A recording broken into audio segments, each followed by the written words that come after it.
प्रदेशाध्यक्षपद अजित पवारांनाही हवं होतं, प्रदेशाध्यक्षपद रोहित पवारांनाही हवं. काय या प्रदेशाध्यक्षपदाची ताकद?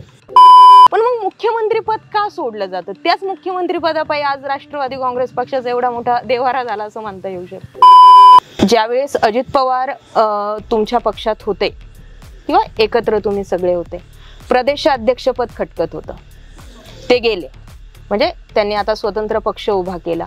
आम्हाला पुन्हा एकदा तेच प्रदेशाध्यक्षपद रोहित पवारांना खटकताना पाहायला भेटलं.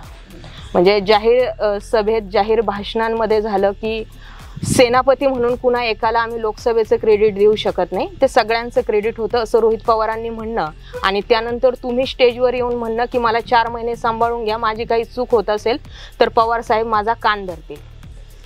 प्रदेशाध्यक्षपद अजित पवारांनाही हवं होतं, प्रदेशाध्यक्षपद रोहित पवारांनाही हवं. काय या प्रदेशाध्यक्षपदाची ताकद?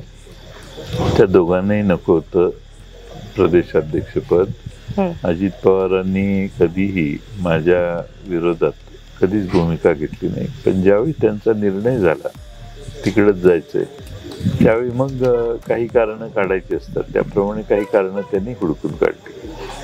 रोहित पवारांचं काही मला असं वाटत नाही की त्यांना काही खटकतं वगैरे, आणि त्यांनी त्यांची भाषण करताना त्यांनी भूमिका मांडली, पण मला वाटत नाही की त्यांना काही प्रदेशाध्यक्षपद खटकतं.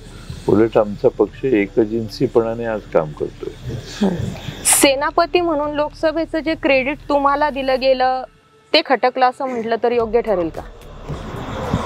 लोकसभेचं श्रेय हे शेवटी शरद पवार साहेबांचंच आहे. आमचा पक्षाचा ब्रँड शरद पवार आहे, त्यामुळं कोणी काही म्हटलं तरी लोकांना माहिती आहे कशामुळे काय होतं ते, काय एवढी खुळी नसतात. बर, आत्ताच्या घडीला वारंवार वाद होतो राष्ट्रवादी काँग्रेस पक्षामध्ये, कारण ठरतं मुख्यमंत्रीपद. बऱ्याचदा पवार साहेबांना संधी चालून आली मुख्यमंत्री करण्याची, ती संधी वारंवार का डावलली जाते?